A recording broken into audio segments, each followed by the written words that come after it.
हाय, welcome. आज हम शुरू कर रहे हैं HRM 4। HRM 4 कहता है there is an ongoing professional programme for professional training and development of the staff. Simple सी चीज़ है, एक प्रोग्राम होना चाहिए प्रोफेशनल डेवलपमेंट के लिए और ट्रेनिंग के लिए, स्टाफ के लिए। अब उसके कंपोनेंट्स क्या हैं? First thing, written guidance governs training and development policy for the staff. Star लगा है यानी आपको एक डॉक्यूमेंटेशन इसके लिए करना है। की कंपोनेंट्स क्या हैं? A training manual incorporating the procedure for identification of training needs, training methodology, documentation of training, training assessment, and the impact of training and training calendar shall be prepared. अब ये training manual भी हो सकता है, ये आपकी एक 8-10 page की पॉलिसी हो सकती है, ये मल्टीपल पॉलिसीज़ हो सकती हैं जो आपके HRM मैनुअल का भी हिस्सा हो सकती हैं। कोई ज़रूरी नहीं है कि ट्रेनिंग मैनुअल ही हो, बट जो कंपोनेंट्स इस ऑब्जेक्टिव एलिमेंट में बताए गए हैं उसका आपको ख्याल रखना है। At a minimum, staff shall be trained on occupational safety and soft skills. तो ऑक्यूपेशनल सेफ्टी में स्टाफ की ट्रेनिंग होनी ज़रूरी है। अब ऑक्यूपेशनल सेफ्टी क्या है?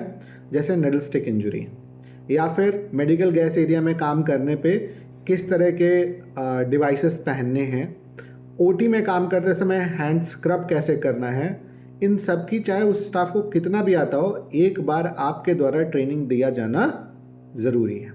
ठीक है। फिर आगे क्या चीज़ है? Soft skill. तो ऑर्गेनाइजेशन सॉफ्ट स्किल के नाम पे ये बता सकती है कि किस तरह से स्टाफ को बिहेव करना है और इसका एक ट्रेनिंग रिकॉर्ड मेंटेन कर सकती है। Staff shall be educated on patient centred care like patient preferences, share decision making and provision of integrated care. अगर आप पेशेंट राइट्स ढंग से अपने स्टाफ को पढ़ा रहे हैं तो ये सारे ऑब्जेक्टिव्स आपके कवर हो जाएंगे। Training shall be for all categories of staff, including doctors and outsourced staff where applicable. तो अगर वार्ड बॉय आया आपके यहाँ आउटसोर्स्ड है, हाउस कीपिंग स्टाफ आउटसोर्स्ड है, तो भी ट्रेनिंग आपको करना ही है। आप ये नहीं कह सकते कि जी उन्होंने ट्रेन नहीं किया, जो आउटसोर्स सर्विस वाले हैं, डज नॉट मैटर। वो आपके यहाँ सर्विस दे रहे हैं, आपकी रिस्पॉन्सिबिलिटी कि वो ट्रेनिंग उनकी हुई हो। और ड्यूटी डॉक्टर आज की डेट में तो टारगेट हो गए, उनसे ज़रूर पूछा जाता है आपकी किस किस चीज़ की ट्रेनिंग हुई है, और कई बार वो बेचारे एकदम मुंह आके खड़े हो जाते हैं बिकॉज उन्होंने अपनी एरोगेंस में या तो कभी ट्रेनिंग ली नहीं होती है या प्रैक्टिकली उनसे कभी किसी ने पूछा ही नहीं होता। ज़रूरी नहीं कि सब एरोगेंट हो, लेकिन कई बार उनसे पूछा ही नहीं गया होता है कि डॉक्टर साहब को क्या ज़रूरत है। तो प्लीज़ चेक विद देम। अगला ऑब्जेक्टिव एलिमेंट बी कमिटमेंट है। The organisation maintains training record.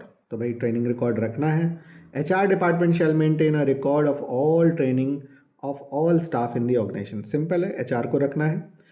अब उन्होंने ट्रेनिंग रिकॉर्ड शीट में क्या क्या कंपोनेंट होने चाहिए वो आगे डिफाइन किए हैं।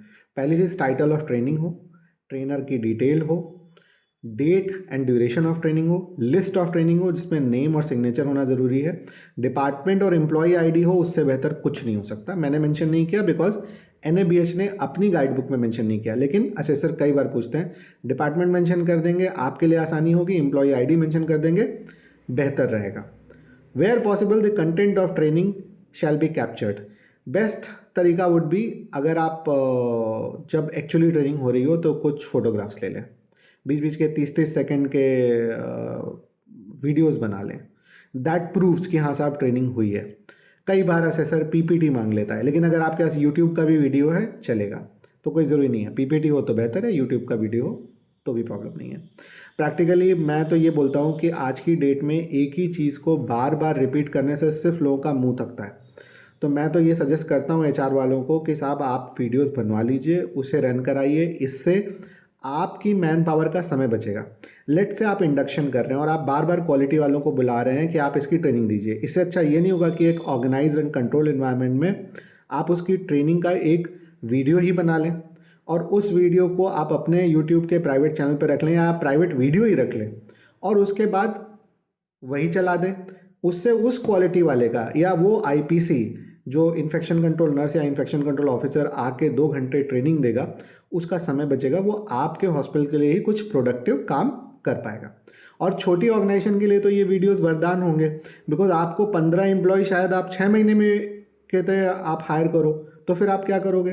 तब तो आपके यहाँ इंडक्शन कभी होगा ही नहीं। तो इससे अच्छा है आपके जो भी कंपोनेंट इंडक्शन के हैं या मेन ट्रेनिंग्स के हैं, आप उनके वीडियोस बना लीजिए।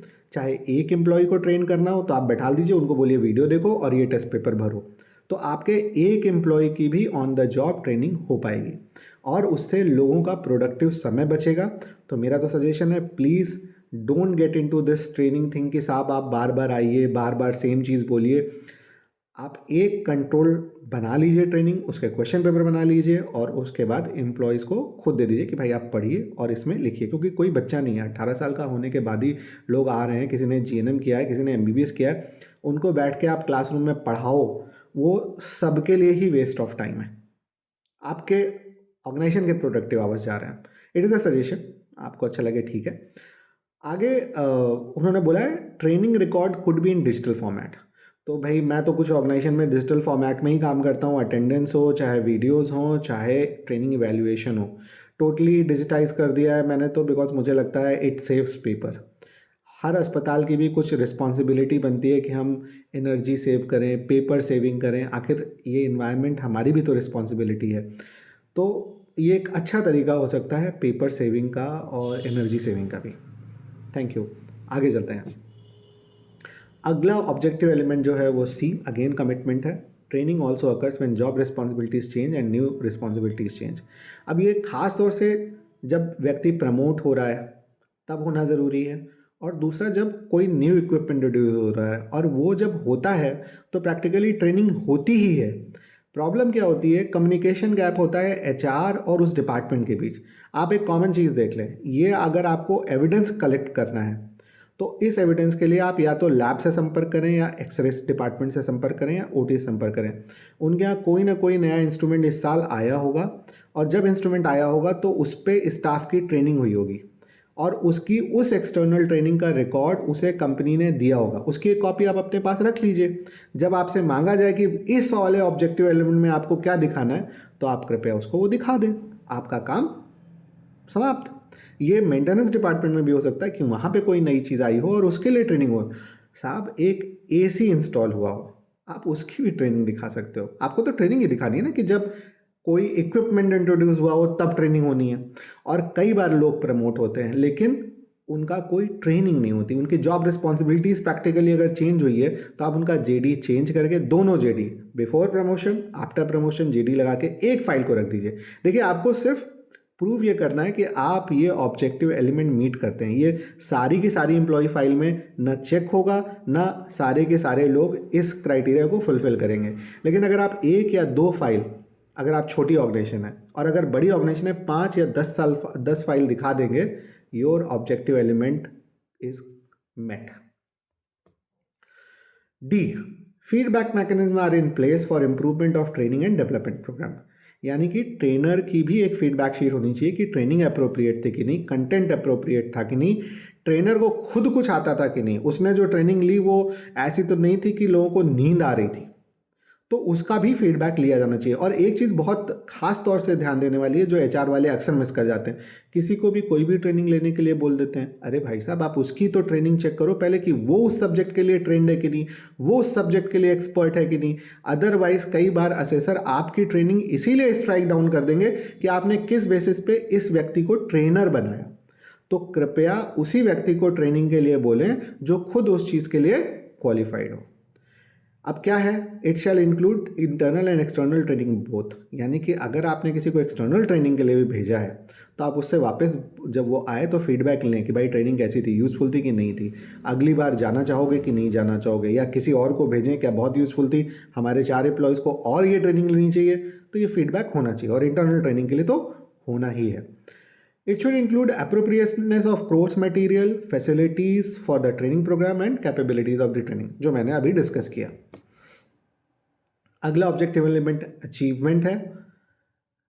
Evaluation of training effectiveness is done by the organisation. तो अब इवैल्यूएशन ऑफ इफेक्टिवनेस कैसे होगा, तो वो जो 5th एडिशन में हम कर रहे हैं, pre training and post training evaluation immediately, और साथ ही साथ इन्हांस लर्निंग चेक करने के लिए कुछ दिन बाद वापस उसी एम्प्लॉय का फिर से ट्रेनिंग पीरियड, जो की कंपोनेंट्स हैं कि कितने दिन बाद आपको ये चेक करना है, ये आप डिफाइन कर सकते हैं, लेकिन ये कहीं रिटर्न होना चाहिए कि आप कितने दिन बाद ये चेक करने वाले हैं।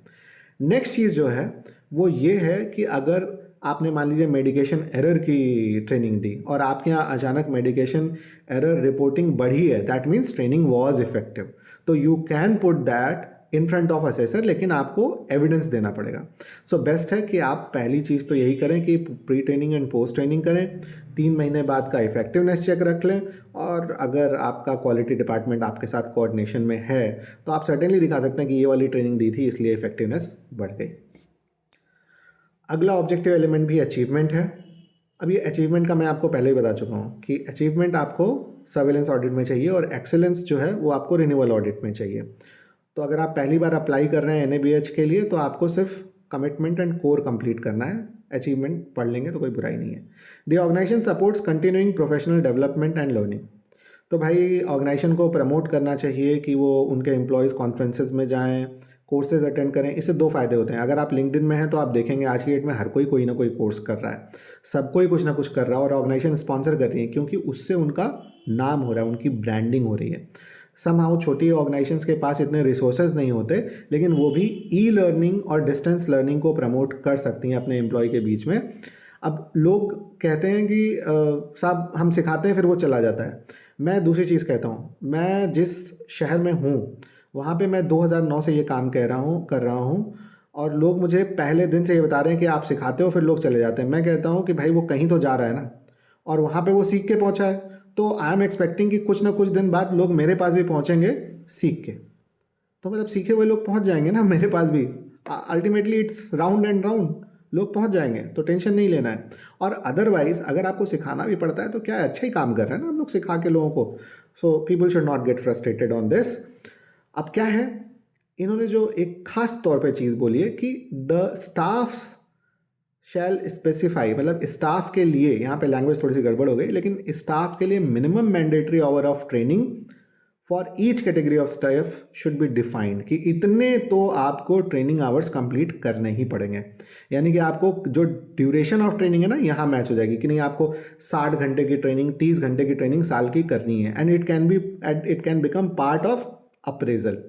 तो आप देख लें इसको, and this is the end of this particular standard. In case of doubt और एनी सजेशन और मैंने कुछ गलत बोल दिया हो, please do comment and let me know. I'm always open to feedback. Thank you.